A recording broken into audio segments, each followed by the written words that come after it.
예, 지난 5일 이재명 대통령이 조국혁신당이 추천한 권창영 변호사를 특별검사에 임명했는데요. 민주당 추천 후보가 탈락한 이후에 당청 간에 미묘한 기류가 흐르고 있습니다.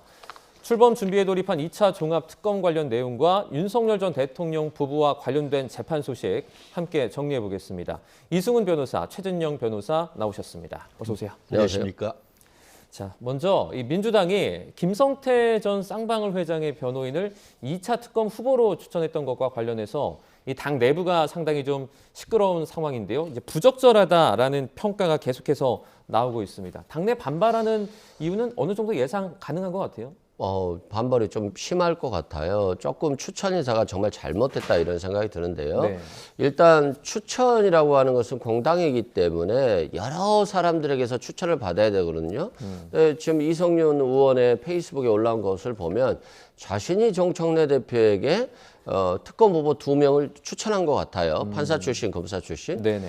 그리고 그 둘 중에 한 명으로 전주철 변호사가 추천됐다라고 하는 거니까 그러면 이성윤 최고위원 혼자서 2명을 다 추천한 건가 이런 생각이 들고 그래서 다른 사람의 추천이 좀 배제됐을 가능성이 있고요. 두 번째는 추천이 되면 최고위원들 간에 좀 회의를 통해서 이거 걸러지는 과정, 검증하는 과정이 있어야 되는 것이거든요. 근데 최고위원들이 잘 몰랐다라고 하는 거잖아요. 그리고 또 하나는 법사위원회에 알려서 이분에 대한 또 다른 또 검증이 필요해요. 시민을 통해서. 근데 그런 과정도 좀 생략된 것 같아서 지금 이게 자칫 잘못하면 이성윤 최고위원이 혼자 추천하고 정청래 대표가 결정한 사건으로 오해받을 수가 있어요. 그래서 이 추천 과정과 결정 과정들이 좀 소상하게 당원들께 좀 밝혀져야 될 것 같고요. 네. 또한 이 사람이 그럼 능력이 있는 것이냐라고 봤을 때 채널A 사건과 지금 도이치모터스 사건을 수사했다라고 하는 거잖아요. 네. 근데 이성윤 중앙지검장 시절에 도이치모터스 사건은 기소도 하지 못했거든요. 그리고 한동훈 전 대표에 대한 채널A 사건도 기소는 됐습니다만 무죄 판결이 났어요. 네.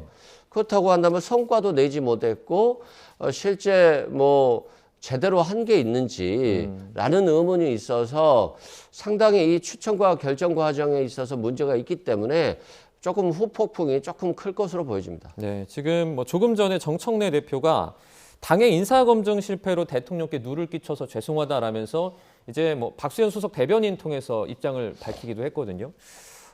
계속해서 당청 간의 어떤 갈등이 좀 부각되는 거 아니냐 이런 그 평가들이 좀 나오고 있어요. 그렇습니다. 그 당청 간의 갈등이 안 그래도 요즘 날도 춥고 민생이 어려운데 어떻게 보면 당권 투쟁만 하는 것이 아닌가 하는 비판에서 자유롭기 어려운 것 같습니다. 네. 이현주 민주당 최고위원 같은 경우에는 로마 시대를 빗대서 반란이 아닌가라고 얘기를 했고 실제로 시중에는 정청래의 날이 아닌가라는 얘기가 지난 그 민주당과 조국당의 합당 과정에서의 문건을 통해서도 비판이 있었었는데 이것은 그런 단순한 당권들 넘어서 지금 이재명 대통령의 아킬레스건 여러 가지 사법 리스크 중에 가장 어떻게 보면은 유죄 확률이 높다라고 생각이 되는 이른바 쌍방울 대북 송금 사건 800만 불 지금 현재 환율로 하면은 100억이 넘는 돈을 그 북한에 불법적으로 유출을 해서 뇌물죄 그리고 외국관 관리법 위반으로 기소되는 그런 상황 속에서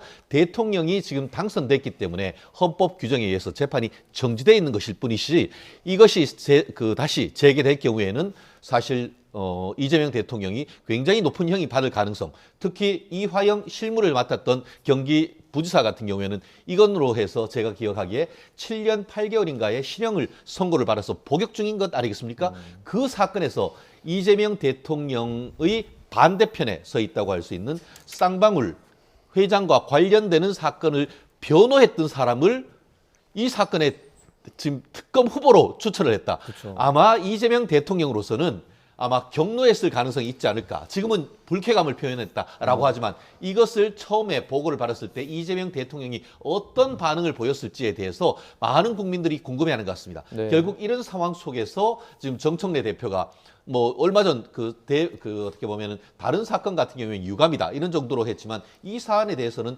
직접적으로 워낙 지금 후폭풍이 크다 보니까 직접적으로 그 사과하는 이런 모습을 보이는 걸 보면은 결국 그 민주당 내에서의 이 후폭풍이 상당히 클 것으로 보이는데요. 지금 이제 그 이성은 최고위원 같은 경우는 뭐라고 합니까? 아, 이 사람이 내가 현직에 있을 때 윤석열 당시 어떻게 보면 검찰총장으로부터 굉장히 큰 탄압을 받았다 해서 제가 한번 확인을 해봤더니만 지금 그 전 변호사 같은 경우에는 대표적인 특수통이었습니다. 대표적인 특수통으로서 2021년에 서울중앙지방법원 특수통으로 특수 1, 2부장을 하다가 옷을 벗어서 우리나라의 가장 큰 펌 중에 하나인 로펌으로 가서 지금까지 변호사 업무를 했던 사람입니다. 저는 이걸 보면서 저는 이렇게 생각했습니다. 아, 요즘 이제 검수완박을 했기 때문에 이렇게 뭐 경찰 출신으로 이렇게 추천을 할까 했는데 검찰 그중에서 민주당이 가장 미워하는 특수통 검사를 민주당이 스스로 추천을 했다는 점에서 이 자가당착적이고 그것을 넘어서 이재명 대통령으로서는 정말 황당한 그런 어떤 그 추천이 아니었나 생각을 합니다. 네, 지금 전준철 변호사 출천한 것으로 전해지는 이성윤 최고위원 같은 경우에는 그러니까 소위 모두 내 책임이다 지금 이렇게 말을 하고 있는데 문책 얘기도 나오고 있어요. 이게 상당히 후폭풍이 클 것 같아요. 왜냐하면 당연히 이성윤 최고위원도 추천할 수 있어요. 네. 그리고 최고위원들도 추천할 수 있고 다른 사람들도 추천할 수 있는데 본인의 페이스북 이 해명이 저는 굉장히 좀 부적절해 보여요. 마치 본인이 2명을 추천했고 이걸 다른 사람과 별다른 상의 없이 당대표가 결정한 것처럼 그렇게 나오고 있거든요. 네. 해명이. 그래서 이건 굉장히 해명이 부적절하고 만약에 이 해명이 맞다라고 한다면 대통령 입장에서는 굉장히 불쾌할 수밖에 없는 상황이다. 이런 말씀 드리고요. 실제 김성태 쌍방울 전 회장이 어떤 사람입니까? 마치 대통령 선거를 보고 윤석열의 줄을 탈까 아니면 이재명 대표에게 줄을 탈까 딱 보다가 윤석열 전 대통령이 임명이 되니까 걔 온갖 거짓말을 쏟아낸 사람이거든요. 제가 봤을 때는. 그리고 연어술 파티까지 있었다는 거 아닙니까? 원래 공범들은요, 조사를 받을 때 분리해야 되는 것이에요. 근데 공범들이 죄다 검사실 옆에 모여가지고 술과 연어를 먹으면서 진술 같은 것을 서로 간에 나눴다는 거잖아요. 그러면 이게 증거가 조작되고 진술이 왜곡됐을 가능성이 매우 높거든요. 마치 연어술 파티 처음 있었을 때 검찰이 이런 일 전혀 없습니다라고 했습니다만 지금 다 사실로 밝혀지고 있잖아요. 그래서 황당한 상황이었고 또한 대북 송금 사건 같은 경우는 저는 이재명 대통령에게 전혀 문제가 안 되는 사건이라고 봅니다. 이건 소설이라고 보고 무죄 판결이 나올 걸 확신하고 있기 때문에 그런 건 걱정하지 않습니다만 이 대북 송금 사건과 관련해서도 마치 이재명 대통령이 알고 있었던 것처럼 진술을 조작했던 사람이라고 저는 보고 있거든요. 네. 그리고 이걸 돈을 북한에 송금한 것들이 실은 자신의 회사에 대한 주가 조작이라든가 자신이 회사를 키우기 위한 목적으로 돈을 준 것으로 저는 보고 있고 근데 마치 이걸 이재명 대통령을 위해서 보낸 것처럼 허위 진술을 해서 굉장히 이재명 대통령을 나쁘게 몰아갔던 사람이기 때문에 심판 대상인 것인데 이를 1차 변호했던 전주일천 변호사가 특검으로 추천됐다는 것에 대해서 저도 불쾌한데 대통령 입장에서 보면 굉장히 불쾌할 수 있죠. 그리고 또한 추천을 잘못할 수 있어요. 언제든지. 뭐 사람이 또 모를 수도 있는 거잖아요. 근데 그러면 검증 과정이 거쳐져야 되는데 이 검증은 굉장히 쉬울 것 같아요. 요즘에는 언론 기사만 검색해도 금방 나옵니다. 네. 그런데 이게 최고위에서도 제대로 논의가 되지 않고 법사위에서도 제대로 논의가 되지 않다라고 하는 것은 굉장히 다양한 검증 방식이 있음에도 불구하고 이 검증 기능이 작동되지 않았다라고 하는 것이니까 굉장히 후폭풍이 있고 그냥 이성윤 최고위원이 이 정도 해명으로 당원들의 굉장히 어떤 분노를 좀 사그라뜨릴 수 있을까 굉장히 좀 의문인 정도 수준의 심각한 실수가 있었던 것 같습니다. 네, 지금 민주당이 조국 혁신당과의 뭐 합당 문제, 지금 특검 추천 문제까지 어떻게 보면 정청래 대표 리더십에도 좀 영향을 미칠 수 있을 것 같거든요. 어떻게 보세요? 실제로 리더십을 강화하기 위한 절차를 차근차근 밟아왔던 것 아니겠습니까? 통상 이제 어떤 정당에서 당에서 나왔던 대표가 대통령이 됐고 그 대통령이 임명한 때 취임한 때로부터 1년이 되지 않은 상태에서 당 내에서 어떻게 보면은 그 새로운 어떤 당권 투쟁이 일어나는 것은 좀 이례적인 상황 아니겠습니까? 네. 그런 상황 속에서 최근에 뭐 지난 11월 달 같은 경우에 정청래 당 대표가 이른바 당헌 당규를 바꾸기 위한 1인 1표제 실패를 했는데 그러고 나서 며칠 전 같은 경우에는 이재명 대통령이 당 대표 당시에 임명을 했던 대의원 한 표가 20표 가까이 있던 그런 규정을 없애버렸습니다. 사실 그런 부분을 생각을 하면은 이재명 대통령으로서는 사실 속내로 약간은 좀 서운할 수 있는 그런 상황이었는데 그 이후에 연타석으로 지금 계속 뭔가 터지고 있는 건 아니겠습니까?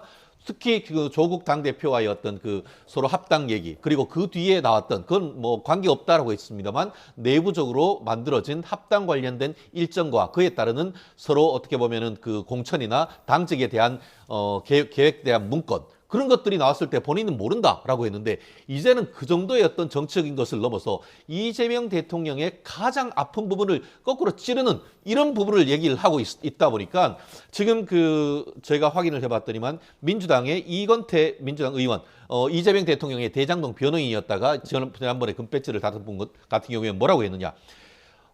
김성태 변호인이었던 전춘철 변호사를 추천한 것은 이재명 대통령에 대한 배신이고 민주당에 대한 반역이다. 저는 이 얘기가 무슨 뭐 국민의힘이나 다른 데서 나오는 것이 아니고 민주당 내에서 이 정도의 어떤 반역이네 아니면 배신이네 나온 것을 보면서 좀 섬뜩함을 느끼는 것 같은데요.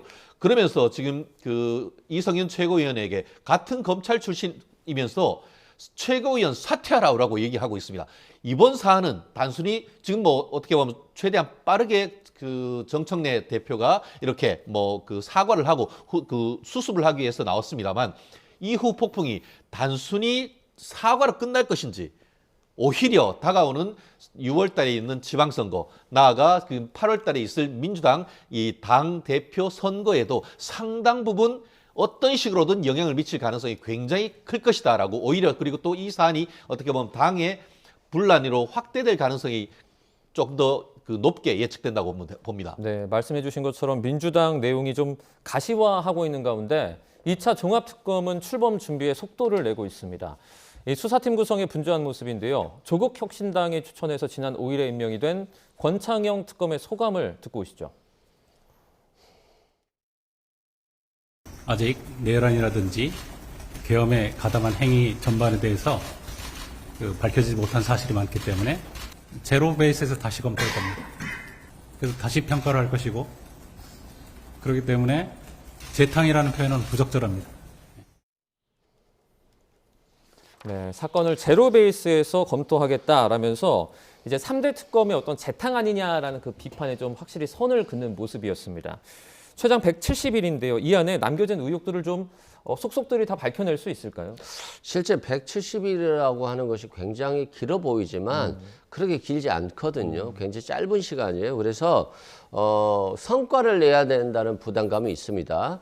근데 이제 그러면 내란 특검이나 김건희 특검이나 최상병 특검은 그러면 열심히 하지 않았느냐? 그건 아니거든요. 열심히 했는데 시간이 부족해서 밝혀내지 못했다거나 또 막상 의혹을 가지고 들여다봤는데 증거를 확보하지 못했다거나 이런 것들이 있을 수 있어요. 그래서 기존의 특검들은 굉장한 오랜 기간 수사를 통해서 뭐가 부족했고 이 분야의 수사는 좀만 더 수사했더라고 한다면 성과를 낼 수 있었을 텐데 라고 하는 것들이 있을 수 있어요. 그래서 지금 이 권창영 특검은 기존의 특검들과 긴밀한 대화를 통해서 수사를 통해서 성과를 낼 만한 게 무엇인지 정말 뭘 수사하지 못해서 아쉬웠는지 이런 정보들을 확실히 받아야 돼요. 그래서 수사 방향성을 명확히 하고 집중적으로 수사해 나갈 것을 먼저 특정을 해야 됩니다. 막연하게 시작하면요, 170일 굉장히 짧습니다. 네. 그런 측면이 있고요. 또 외환죄, 내란죄 관련해서도 지방자치단체들이 관여하거나 공무원들이 관여한 부분에 대해서는 전혀 수사가 이루어지지 못했거든요. 그래서 이 부분에 대한 것들이라든가 또 양평고속도로 같은 경우는 윤석열 전 대통령이 집권하자마자 갑자기 고속도로가 기존 다른 방향에서 김건희 일가의 토지가 많은 그쪽으로 방향을 틀었단 말입니다. 그러면 엄청나게 많은 문제점들이 있을 것은 명확하나한데 문제는 그 수사 과정에 있어서 증거들 확보라든가 진술 확보가 부족했어요. 그런 것 때문에 제대로 기소가 되지 못한 부분이 있어서 이러한 부족한 부분들이라든가 또 김건희 씨 같은 경우는 그림을 받거나 브로치를 받거나 목걸이를 받은 것들은 매간매직으로 기소가 됐습니다만 그러면 돈을 가져다 준 사람들도 굉장히 많았을 수 있잖아요. 네네. 그렇다면 돈을 받고 매간매직한 것들이 또 다른 별거 수사할 것들이 남아있는지까지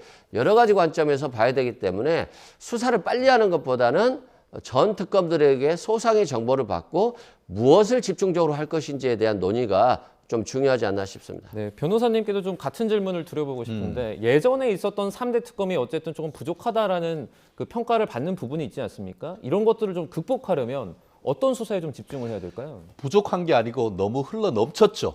그리고 이것은 재탕, 삼탕이 아니고 사실상 재탕, 초탕, 재탕, 삼탕, 사탕, 오탕인 것입니다. 무슨 말씀이냐?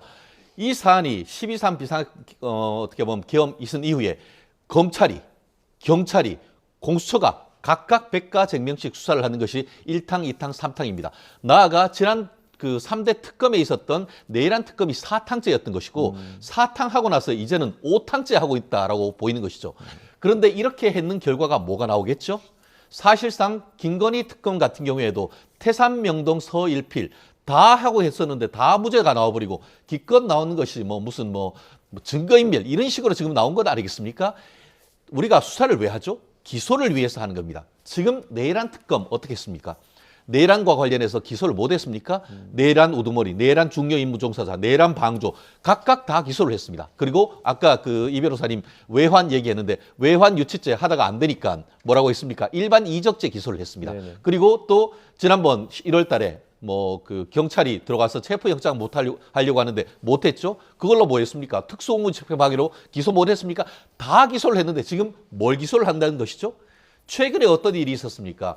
지금 관련되는 기소를 나중에 다 해서 무죄가 나오니까 추가적으로 수사를 해서 기소를 했더니만 공소기각 판결 나온 것이 곽상도 의원 이른바 대장동 50억 클럽 사건이 있었습니다.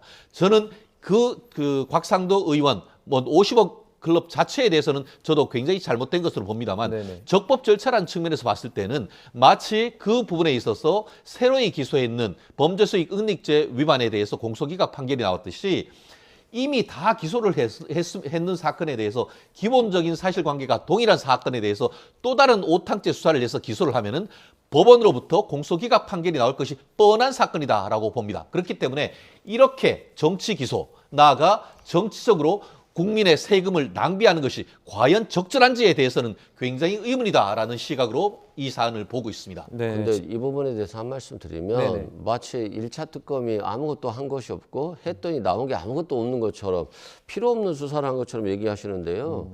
윤석열 전 대통령 체포방해 때 공수처 수사권 없다고 그랬잖아요. 서부지법에서 발부한 압수수색 영장 효력 없다고 그랬잖아요. 그래서 윤석열의 체포방해 사건은 특수공무집행방해는 무죄라면서요. 공소기각이라면서요. 징역 5년 나왔습니다. 누가 있으면 특검이 공소유지 잘해서 5년 받은 거 아니겠어요? 그리고 한덕수 전 총리 멀리서 계엄선포문을 봤을 뿐 내용도 보지도 않다라고 했는데 위증죄로 처벌됐잖아요. 그리고 CCTV로 확인해 보니까 한덕수 전 총리가 계엄선포문까지 다 나눠준 거 걷어들여서 가지고 가는 거 다 나왔잖아요. 다 위증에 내란 중요임무 종사 다 인정되지 않았습니까? 23년 받았잖아요. 이상민 전 장관 기소돼서 지금 내일 모레면 선고할 것이고 권성동 의원 돈 1억 원 받은 적도 없다고 그랬는데 받은 거 인정돼서 징역 2년 선고받았잖아요. 김건희 씨도 지금 6개월 가까이 구속돼 있고 굉장히 많은 부분들이 잘못돼서 무죄가 나온 부분은 있지만 매관매직 부분 유죄 나왔잖아요. 목걸이 같은 거 받은 거 통일교에서 받은 거 그리고 아직도 선고가 많이 남아 있는데 이거 누가 다 했습니까? 특검이 했는데 마치 특검이 헛물켜서 아무것도 밝혀지지 않은 양 얘기하시면 안 되죠. 그렇게 윤석열 전 대통령과 국민의힘에서 내란이 아니다라고 했습니다만 내란이라고 하는 판결들이 이제 속속속 나올 거예요. 네네. 그래서 특검이 아무것도 한 것이 없다. 정치 기소다. 이것은 좀 잘못된 주장 같습니다. 네, 3대 특검의 이제 2차 특검까지 뭐 조금 부족하다, 과하다 이렇게 다른 의견을 좀 보여주셨는데요. 요거 좀 짧게 여쭤볼게요. 지금 수사팀에 있는 검사들이 대거 좀 이탈하고 있는 모습을 보여주고 있는데 앞으로 추가적으로 그 특검 수사팀 구성에 좀 어려움을 겪지 않을까요? 뭐 경찰하고 판사 출신으로 하면 되죠. 말씀하신 것처럼 지금 이번에 새로 특검이 되신 분 같은 경우에는 검수완박 이와 같은 검찰 개혁 자체에 대해서 반대하는 검사는 우리 수사팀에 들이지 않겠다라고 얘기를 했습니다. 네. 그것은 사실상 검찰 측에서 그 차출을 요청을 해도 나오지 않을 것 같으니까 미리 선제적으로 그와 같은 얘기를 한 것이라고 저는 개인적으로 생각을 합니다. 물론 이런 상황 속에서도 적극적으로 나가가지고 특검에 조사를 하기 위해서 응하는 사람이 검사가 없지는 않으리라고 봅니다. 하지만 말씀드린 것처럼 가장 간단한 것은 지난번에 했던 사람들을 받아서 이어서 조사를 하면 되는 건 아니겠습니까? 그렇지만 지난번 특히 김건희 여사 특검 같은 경우에는 나와 있던 파견검사 40여 명이 항의를 해서 나 돌아갈래, 나를 다시 그 친정으로 돌려달라라고 했음에도 불구하고 안 보냈던 건 아닙니까? 그렇게 해서 지금 대부분 다 돌아간 상태에서 다시 오겠습니까? 결국 그렇게 하면 어떻게 되느냐? 판사 출신 변호사를 이제 특검보로 이제 모시고 그리고 검찰에 아닌 경찰에서 수사관들을 모셔가지고 이 특검을 꾸려야 되는데 과연 그것이 가능할 것인지 실제 어떤 일이 있었습니까? 지난번 김건희 여사 특검 같은 경우에 특검팀이 9개가 특검이 있는데 네. 그중에서 1팀부터 8팀은 검찰 출신이고 마지막 9팀 같은 경우에는 판사 출신 특검보가 있고 거기에 경찰이 파견 나와서 했는데 지난번에 이른바 그쪽 한 지역에 그 면장을 불러서 조사를 해서 사실 인권 침해적인 조사가 있었다라고 지금 밝혀지고 있고 사망 사건이 있었던 것은 바로 그 검찰이 아닌 경찰 출신 조사관들이 조사를 하고 판사 출신 특검보가 조사했던 그 팀에서 사단이 나는 겁니다. 저는 이렇게 하면서 1차, 2차 특검까지 하면서 성과를 못 낸 것을 억지로 짜맞춘다고 나오겠느냐. 결국 무리한 수사를 하는 과정에서 지난번과 같은 안타까운 일들이 또 벌어질 것이 아닌가 하는 그런 걱정이 드는 거기 때문에 아마 특검 수사팀을 꾸리는 것도 만만치 않은 직업이 될 것이다라고 예측을 합니다. 네, 이것도 여쭤볼게요. 수사팀 구성에 있어서 좀 뭐 우려들이 나오는 것도 같은데 어떻게 보세요? 그럴 수도 있죠. 왜냐하면 이제 검찰을 폐지해야 되는 상황이고 또 공소청에 보안수사권을 주는지 마는지에 대한 논의들이 많잖아요. 네네. 근데 정청래 대표 등은 보안수사권 주지 않겠다라고 하는 것이고. 요구권을 이제 주기로 입은 것 그렇죠. 같아요. 네네. 그리고 또 청와대 입장에서는 또 여러 가지 고민들이 있을 것이고요. 그런 측면에서 좀 고민이 있어서 검사들이 가고 싶지 않은 사람도 좀 있을 것 같아요. 그래서 이번에 특검은 만약에 특검으로 왔다가 특검보러 왔다가 다시 돌아간다라고 해버리면 굉장히 수사에 차질이 발생할 수 있잖아요. 그래서 검찰청 폐지에 반대하는 사람은 안 오셔도 된다라고 하는 것들이 오히려 와서 수사를 제대로 안 할 거면 안 와도 된다는 것이고 그래서 이런저런 조건 따지지 않고 특검에 와서 수사 열심히 할 사람 그 사람만 받겠다라고 하는 것이니까 오히려 현실적으로 좀 더 나은 것 같고요. 네. 또 아무래도 특검에 대한 장악력이 있을 때 검사들이 수사를 하는데 특검이 판사 출신이니까 그 장악력이 좀 떨어진 것 같아요. 민정기 특검 때도. 그래서 그 효율성 측면에서 지금 이번에도 판사 출신이기 때문에 더 좀 주의를 해야 될 것 같고요. 네. 항상 그렇습니다. 성과를 생각한다라고 한다면 좀 압박적인 수사가 되는 것이고 성과보다는 인권을 더 강조하다 보면 또 수사의 성과가 나오지 않는 부분이 있어요. 그래서 이것들을 정말 잘 조화롭게 수사하는 것 이것도 실력이거든요. 그래서 권창형 특검이 성과를 내려면 결국 자신의 실력을 보여줘야 된다 이렇게 생각됩니다. 네, 자 윤석열 전 대통령의 내란 관련 수사가 지금 계속해서 또 이어지고 있습니다.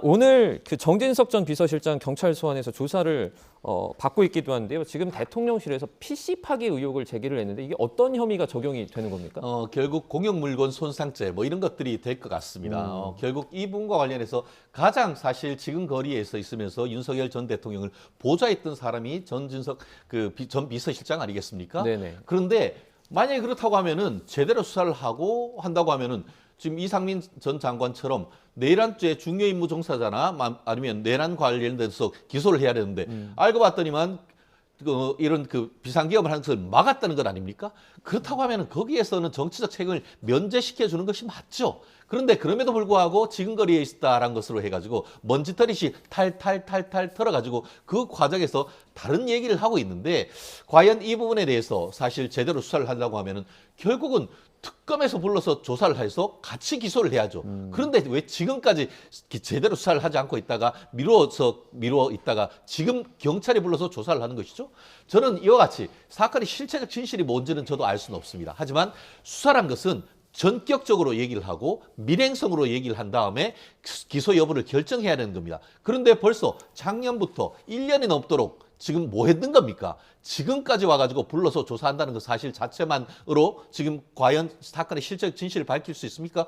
그때 같은 경우에는 용산이었지만 지금 대통령실은 어디로 왔습니까? 그 사이에 청와대로 왔는 겁니다. 그러면 이걸 어떻게 수사를 하는 것이죠? 그렇기 때문에 과연 경찰이나 검찰이나 특검이 제대로 수사를 하고 있는지 그 근본에 대해서 저는 오히려 의문을 제기하고 싶습니다. 네, 지연된 수사도 좀 지적을 해주셨는데 어떻게 보세요? 아니 뭐 특검이 수사하면 왜 수사했냐고 뭐라고 하고 수사를 좀 안 해서 경찰이 수사하면 또 안 했냐고 뭐라고 하면 어떻게 하는 거예요? 말이 안 되는 것 같고요. 정진석 비서실장 같은 경우는 실제 비상계엄 때 윤석열 전 대통령이 제대로 안 알린 것 같아요. 나중에 와서 허겁지겁 와서 이러시면 안 된다라고 해서 수습하는 데 역할을 맡은 거예요. 그렇기 때문에 비상계엄에 중요임무 종사자는 될 수가 없죠. 근데 한번 보시죠.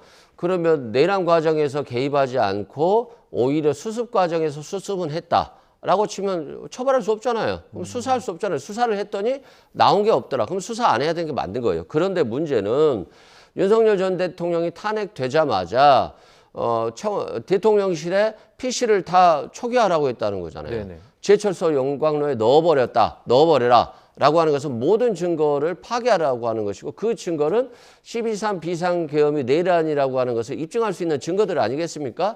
또한 별건일 수는 있지만 그간 대통령실에서 잘못된 행위들까지도 다 숨기려고 한 거잖아요. 그렇기 때문에 당연히 이게 대통령 기록물법 위반이고 공전자 기록 손상죄고 또 이런 것들이 다 윤석열 전 대통령을 위해서 증거를 인멸한 것이기 때문에 당연히 수사 대상이고 처벌 대상이거든요. 그래서 뭐 용산에 있다가 청와대로 옮겼다라고 해서 이미 초기화된 PC가 살아나는 건 아니에요. 그래서 중요 사건부터 먼저 했고 이제 격가지들 사건이 마무리되는 수순이다라고 보시면 될 것 같습니다. 네, 이상민 전 장관 얘기도 좀 해보도록 하겠습니다.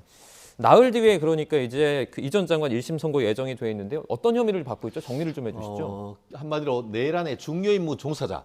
실제로 지금 비상계엄 같은 경우에는 주무장관이 그 국방부 장관과 또 내치와 관련해서는 행안부 장관이 될 수밖에 없는 것 아니겠습니까? 네네. 그렇기 때문에 특검 같은 경우에도 국방부 장관과 이상민 행안부 장관을 내란죄 중요임무 종사자로 지금 기소를 했던 것이고 네. 반면에 지금 그 한덕수 전 총리 같은 경우에는 특검 같은 경우에 최초의 내란의 방조다라는 취지로 해서 기소를 했지만 네. 담당 그 재판장이 이것을 내란 중요임무 종사자로 공소장 변경을 명했고 그에 따라 변경을 했더니만 거기도 결국은 내란 중요임무 종사자로 15년 구성했음에도 불구하고 23년이라는 엄청난 중형을 선고를 했죠. 네. 결국 그 특검 같은 경우에는 가장 핵심 내부적인 어떤 그 내치와 관련돼서 군사외의 부분은 이상민 장관이 이 부분을 중요 임무를 종사를 했다. 그런 취지로 해서 기소했던 건 아니겠습니까? 네네. 그 반면에 이상민 장관 같은 경우에는 나도 처음에 전혀 몰랐다. 그리고 현장에 왔는 상태에서 한 과정에서 어떤 윤 대통령으로부터 구체적인 지시를 받은 적도 없고 내가 어떻게 보면 소방청이라든가 이런 부분에 구체적인 어떤 지시를 한 적도 없다라고 지금 죄를 부인하고 있는 상태입니다. 네. 다만 이 사안에 있어가지고 사건의 팩트가 어떤지는 저희들도 모릅니다. 하지만 재판부는 나름대로 어떤 심증을 가지고 이번 주에 판단을 하기 때문에 과연 지난 몇 주 전에 있었던 한덕수 총리에 있었던 네. 판결과 같이 어떤 굉장히 중요한 유죄를 볼 것인가 아니면은 어떤 공소 제기 자체, 수사 자체에 문제가 있어서 지금 이상민 장관의 얘기처럼 공소기각 내지는 무죄를 판결될 것인가는 아직까지 뚜껑을 열어봐야 저는 안다라고 예측을 합니다. 네, 그 얼마 전에 한덕수 전 총리가 이제 그 내란 중요임무 종사 혐의로 그러니까 원래는 방조로 15년 구형됐다가 나중에 그 기소장 변경돼가지고 공소장이 변경돼서 23년 선고받았잖아요. 그거랑 좀 비교했을 때 이상민 전 장관은 어느 정도 예상하세요? 일단 이상민 전 장관은 징역 15년이 구형됐잖아요. 네네. 그 이상으로 나오기는 조금 쉽지 않을 것 같고요. 다만 형이 상당히 높을 것 같다. 그렇게 해서 예상하는 이유는 일단 범죄 사실을 부인해요. 본인은 아무것도 잘 몰랐고 내란도 일어나는지도 잘 몰랐고 그래서 책임이 없다는 취지인 거거든요. 그리고 단전단수인데 예를 들어서 야당 쪽에 민주당 쪽에 우호적이었던 언론기관에 단전단수하라고 하는 지시를 내리는 거잖아요. 근데 자신은 이런 지시도 내리지 않았다라고 했는데 그 지시를 받은 소방청장 등은 다 인정하고 있거든요. 지시 받았다. 그러면 다 지금 거짓말이 되는 것이고 또 대통령실 CCTV에 찍힌 것들은 이상민 전 장관이 전혀 반대를 하지 않고 이 계엄에 대해서 전혀 반대하지도 않았고 계엄 선포문 등을 멀리 있어서 잘 보지도 못했다라고 했는데 정확히 다 본 것들이 다 확인이 되고 있어요. 네네. 근데 이 사람의 직책이 뭐였냐? 행안부 장관이잖아요. 네. 그러면 경찰이라든가 행정 관련한 것들이기 때문에 더 주의해야 될 사람이거든요. 그리고 또 이분이 판사 출신이었잖아요. 판사 출신이면 계엄이 위법인지 불법인지 너무나도 다른 사람보다도 쉽게 인지할 수 있는 사람이거든요. 그럼에도 불구하고 이러한 행동을 하고 범죄 사실을 부인하고 있기 때문에 형량은 셀 것 같습니다만 특검 구형 이상의 형은 나오기는 쉽지 않겠다 생각됩니다. 네, 알겠습니다. 저희가 전국 관련해서 자세하게 여러 가지 현안 보고 저희가 정리해봤습니다. 지금까지 이승훈 변호사, 최진영 변호사와 함께했습니다. 오늘 고맙습니다.